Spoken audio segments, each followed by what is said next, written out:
नमस्कार, स्वागत है आपका मिथिला लाइव 24 में। इस वक्त केवटी विधानसभा के कलीगांव पंचायत में है। केवटी के पूर्व विधायक रहे डॉक्टर फराज वाधवी के द्वारा लगातार पंचायत में जगह जगह पर नुक्कड़ सभा लगाकर सभा को संबोधित कर रहे हैं। लगातार उनके 5 साल जो केवटी विधानसभा के जो विधायक रहे वो अपने कार्यकाल को जनता के बीच रख रहे हैं। क्या कुछ कह रहे हैं डॉक्टर फराज वाधवी, वो भी हम आपको सुनाते हैं। लगातार उन्होंने अभी कलीगांव पंचायत के दास मोहल्ला में सभा किया था, उनके बाद अभी रामटोली में वो सभा कर रहे हैं। उन्होंने वर्तमान विधायक के कार्यकाल को भी गिना रहे हैं और वो अपने कार्यकाल को भी बता रहे हैं। जनता की अदालत में वो सभी बातों को रख रहे हैं। मिथिला लाइव के साथ बात करने में वो उन्होंने क्या कुछ कहा है, आइए हम आपको पहले वो सुनाते हैं। देखिए, ये दर्शाता है कि आज की सरकार से पूरे बिहार के सभी वर्ग के लोग परेशान हैं और कहीं ना कहीं काफी दुखी हैं। जो वादा किया था स्टेट की गवर्नमेंट ने और केंद्र की सरकार ने, वो बिहार में बिल्कुल एक तरीके से फेल हो चुका है। आप कहते हैं कि विकास हुआ, अगर विकास हुआ तो 38वें नंबर पे आपका बिहार क्यों है भाई? चाहे शिक्षा हो, चाहे वो हेल्थ हो, चाहे वो डेवलपमेंटल इंडेक्स हो, चाहे मैटरनल मैटरनिटी रेट हो, चाहे इन्फेंट मोर्टेलिटी रेट हो, कोई भी अगर आप डाटा ले लीजिए, सब में पिछड़ा राज्य आज बिहार है। आपके पास केंद्र में भी आपकी सरकार है, लेकिन बजट कहाँ एलोकेट होता है? फैक्ट्री कहाँ खुलती है, इंडस्ट्री कहाँ खुलती है? वो खुलती है गुजरात में। एक इंडस्ट्री, अच्छी फैक्ट्री आप खोल नहीं पाए, आप अच्छी नौकरी सृजन नहीं कर पाए, युवाओं के पास नौकरी नहीं है। आज आप कहते हैं विकास में 80% लोग आज बिहार से बाहर काम कर रहे हैं युवा।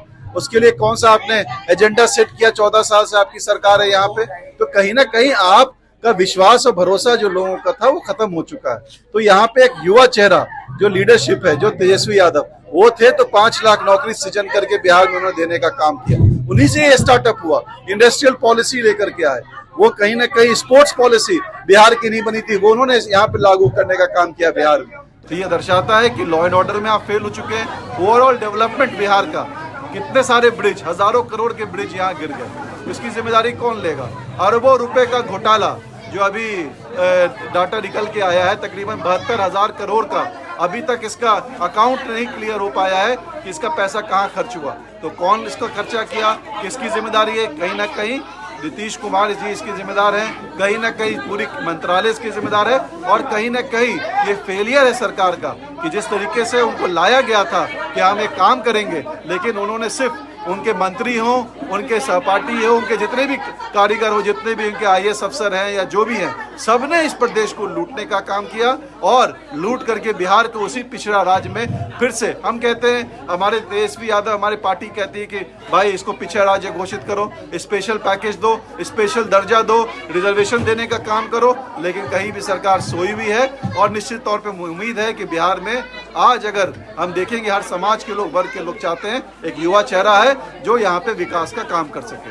40 विधायक है जो बिहार सरकार में मंत्री है, आजकल वो काफी विवाद में रहते हैं, पत्रकार पर भी वो क्या भाई, अब तो इससे ज्यादा अफसोसनाक कुछ नहीं हो सकता है। सब हम लोगों ने न्यूज़ के माध्यम से देखा, हमारे भाई जो यूट्यूब चलाते हैं, एक मीडिया से जुड़े हुए हैं, और वहाँ के मंत्री जो अभी प्रेजेंट है, वो अगर गाली गलौज करे, वो मारने का बोले कि मारो, तो इससे ज़्यादा शर्मनाक बात तो हो नहीं सकती।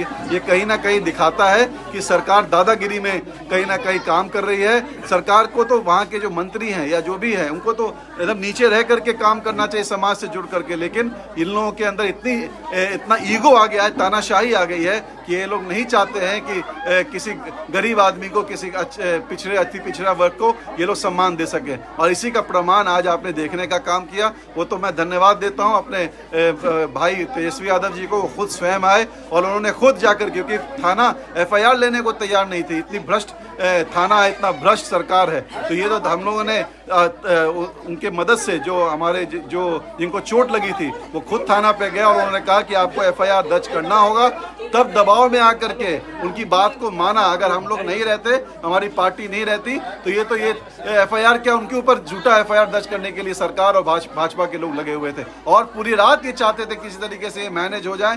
क्या चीज, क्या क्या तर्क नहीं इस्तेमाल किया गया, वो मैं आपको विवरण नहीं कर सकता हूँ। केवटी की जनता से क्या अपील करूंगी? मैं तो अपील करूंगा कि 5 साल जो मैंने काम किया वो आज तक केवटी की जनता उसको देखने का काम कर रही है। वैसे व्यक्ति को चुनिए जो 5 साल से विधायक हैं, मुझे नहीं लगता उन्होंने कोई विकास का उनका कोई एजेंडा रहा हो। उनके पास क्या एजेंडा है वो आप स्कूल और किताब और कॉपी से पता लग सकता है कि उन्होंने क्या किया है। तो वो कहीं ना कहीं आज विकास के नाम पे उनका कोई एजेंडा नहीं काम किया है। सिर्फ और सिर्फ जो मैं ज़्यादा गलत शब्द का इस्तेमाल नहीं कर सकता क्योंकि मैं मीडिया के समक्ष खड़ा हूं, लेकिन ये जनता जानती है कि वो जो आज के जो विधायक हैं उन्होंने अपने क्या उनसे तो हम ये सवाल करते हैं कि जो उन्होंने योजना किया या उन्होंने अनुशंसा किया कम से कम वही दिखा दें। जो उन्होंने काम किया, जो केंद्र स्टेट गवर्नमेंट से वो पैसा लेकर के आए, जो डेवलपमेंट का काम किया, लेकिन उनके पास कोई एजेंडा नहीं है। जो मैंने अनुशंसा किया था उसी का फीता काटने का काम आज भी वही कर रहे हैं।